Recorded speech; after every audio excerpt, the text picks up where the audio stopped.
Hello people, this is Rini and once again I'm back with my weekly academic update. तो अगर मैं इस पूरे वीक को समराइज़ करूँ तो it was good. I was consistent throughout the week. Of course मैंने बहुत ज़्यादा नहीं पढ़ा but I am glad that I was consistent throughout the week. मैंने एक दिन भी गैप नहीं करा। जिस दिन मेरा मन नहीं कर रहा था पढ़ने का उस दिन भी मैंने पढ़ाई करी है। पहले तो आई यूज़ टू 2 दिन पढ़ रही हूँ, तीसरे दिन समथिंग हैपेंस एंड मैं नहीं पढ़ रही हूँ। तो इस बारी ऐसा कुछ भी नहीं होने दिया मैंने and I was consistent and also there is reason behind that why I was consistent. I got a solution to maintain consistency and I will be telling you people in the end. अभी मैं ये बता देती हूँ कि क्या-क्या complete हो चुके हैं and also this Saturday I had मेरा टेस्ट तो उसका मार्क्स भी बता देती हूँ।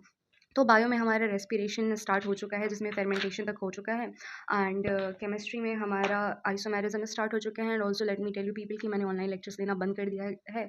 आयुपैक तक ही लिया है, अब ऑनलाइन नहीं ले पा रही हूँ क्योंकि टाइम ही नहीं मिल रहा है यार। मुझे अभी ये फिगर आउट करना है कि मैं सेल्फ स्टडी और ज़्यादा कैसे करूँ, उसका टाइम कैसे इंक्रीज़ करूँ। मुझे क्वेश्चन प्रैक्टिस और रिवीजन पे ज़्यादा फोकस करना है तो मुझे ऐसा टाइम नहीं मिल पा रहा है लेक्चर करने का। तो आई डोंट थिंक सो मैं लेक्चर पे इतना टाइम दूंगी भी क्योंकि लेक्चर देख के नोट्स बनाने का कोई बेनिफिट नहीं है अनटिल एंड अनलेस हम क्वेश्चन सॉल्व नहीं कर रहे हैं। क्वेश्चन सॉल्व करना ज़्यादा इंपॉर्टेंट है, इसीलिए मैं क्वेश्चन सॉल्व करूँगी और क्वेश्चन सॉल्व करते टाइम जो टॉपिक मुझे नहीं समझ में आएंगे उनको मैं लेक्चर्स के थ्रू देख लूँगी या फिर कोचिंग में जाकर के टीचर से पूछ लूँगी। I think this would be more better कि अगर मैं कोचिंग में जाकर के टीचर से पूछूँ। तो मैं यही करने वाली हूँ क्योंकि नहीं, मुझसे नहीं हो रहा है लेक्चर यार। मैं पिछले 2 साल ऑनलाइन कर कर के इतनी ज़्यादा परेशान हो चुकी हूँ कि अब मेरा बिल्कुल मन नहीं करता है लेक्चर लेने का। मैं नहीं कर पाऊँगी कुछ भी अब online. I want completely dependent on offline. कोई बात नहीं, मैं नहीं करूँगी ऑनलाइन बस। एंड तो ये आइसोमेरिज्म स्टार्ट हो चुका है। इसमें भी कुछ टॉपिक रिंग चेन आइसोमेरिज्म तक हो चुका है एंड दिस इज़ मेरा फिजिक्स का नोट्स जिसमें एक में 1D और एक में वेक्टर्स स्टार्ट हुए हैं and both are going good questions भी बन रहे हैं। क्लास में भी क्वेश्चंस बन जाते हैं तो इट्स अ गुड साइन। तो अच्छा चल रहा है ये and also I am revising everything daily. तो ये है मेरा टेस्ट पेपर। तो फिजिक्स ये दिस इज़ बायो में I don't know how 13 question कैसे गलत हो गया जबकि बायो मैंने अच्छे से पढ़ रखा है फिर भी सिली मिस्टेक्स हो गए हैं बट सर्टेन रीज़न में यार ज़्यादा गलती हो जाती है मुझसे। I need to improve. ज़्यादा से ज़्यादा सर्टेन रीज़न के क्वेश्चंस मुझे करने पड़ेंगे बायो में। प्रैक्टिस ठीक है, practice makes a man perfect. तो I will be doing practice more and more. तो इसमें मेरे 77 क्वेश्चन सही हैं, 13 क्वेश्चन रॉन्ग हैं and I scored 295 in this. And this is chemistry जिसको मैंने बायो को मैंने 1 घंटे में करा था एंड केमिस्ट्री को मैंने 35 मिनट्स के अप्रॉक्स में कर लिया था एंड इसमें आई स्कोर्ड 136। केमिस्ट्री मेरी इंप्रूव हो रही है तो मेरे बाकी के दोनों सब्जेक्ट खराब हो रहे हैं। यही होता है, एक इंप्रूव करने जाती हूँ तो बाकी दोनों खराब हो जाते हैं। वेल कोई बात नहीं, एक दिन तीनों के तीनों साथ में इंप्रूव हो जाएंगे। एंड या इसमें 36 क्वेश्चन सही थे।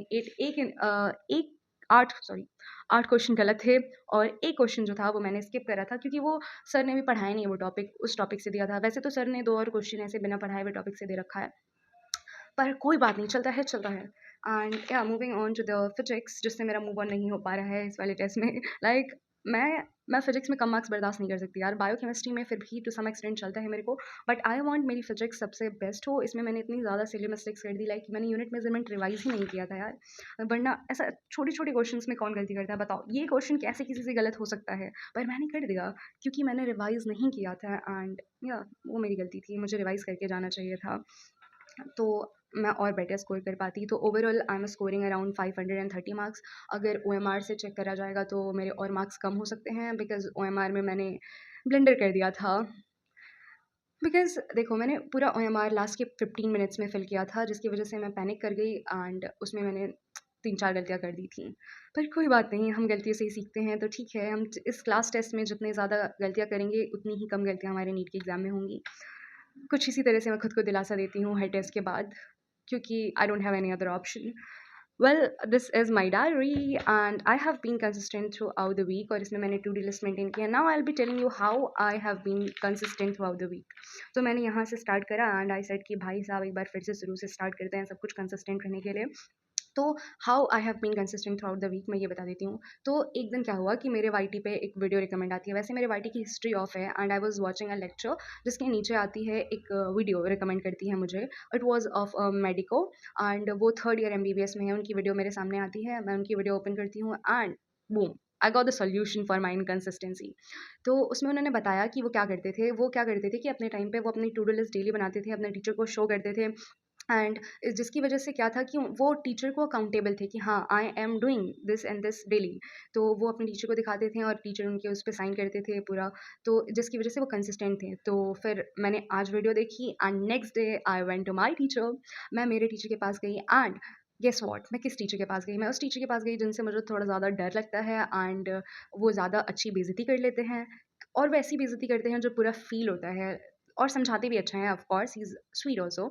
तो मैं उनके पास गई एंड आई टोल्ड हिम कि सर ऐसा-ऐसा है, मैं इनकंसिस्टेंट रहती हूँ बहुत ज़्यादा, इस प्रॉब्लम का मेरे पास ये सॉल्यूशन भी है, तो क्या आप मेरा डेली का चेक कर लेंगे? तो सर ने कहा कि क्यों नहीं, तुम डेली करके लाना and show it to me. तो फिर मैंने ऐसा डेली टू डू लिस्ट बनाना स्टार्ट किया और सर को शो करना भी स्टार्ट किया। तो डेली बना करके कंप्लीट करके ले जाती हूँ and I show it to sir and sir देखते हैं एंड बोलते हैं, हर बारी मुझे एक ही चीज़ बोलते हैं, टाइम और ज़्यादा इंक्रीज़ करो, जो मुझसे बिल्कुल नहीं हो रहा है। जब भी सर बोलते हैं टाइम इंक्रीज़ करो, मेरा टाइम पता नहीं कैसे डिक्रीज़ हो जाता है एंड कोई बात नहीं, बट आई एम इम्प्रूविंग और मैं इसको एक दिन इंक्रीज़ कर लूँगी। अभी कोचिंग के बाद मैं सिर्फ़ इतना ही सेल्फ स्टडी कर पाती हूँ एंड क्वेश्चन भी लाइक 20-25 ही सॉल्व कर पाती हूँ, जिसको मुझे अप टू 50 ले जाना है। डेली के 50 क्वेश्चंस करने हैं। सो दिस इज़ मेरा इस पूरे हफ्ते का।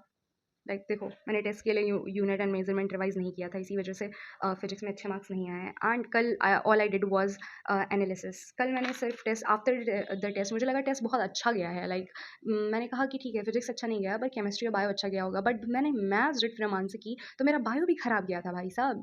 तो फिर उसके बाद तो मैं सदमे में, फिर कहा नहीं, कोई बात नहीं, चलो पेपर को एनालाइज करते हैं, जो गलतियाँ अभी करी हैं वो नेक्स्ट में नहीं करना है।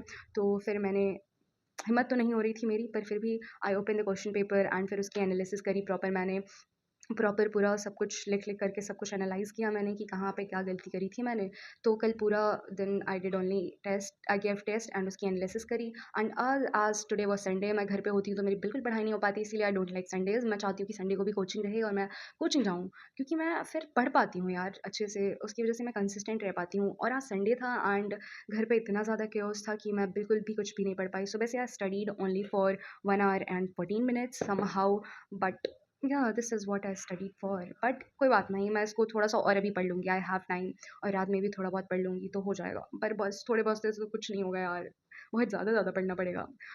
कोई बात नहीं, पढ़ लेंगे। हाँ, एंड ऑल्सो होपफुली मैं नेक्स्ट वीक अपने इस 3 आवर के टाइमर को 4 टू 5 आवर्स में कन्वर्ट कर दूँ एंड ऐसे ही कंसिस्टेंटली मैं पढ़ती रहूँ एंड या आप सब भी ऐसे ही कंसिस्टेंटली पढ़ते रहो एंड ऑल्सो इनकंसिस्टेंट रहने, अगर आप भी इनकंसिस्टेंट हो तो आप ये भी कर सकते हो, लाइक किसी को अकाउंटेबल हो जाओ, लाइक जिससे भी आप डरते हो, beat your parents, your brother sister, your friend, उसके साथ आप ये कर सकते हो। Till then take care, bye bye.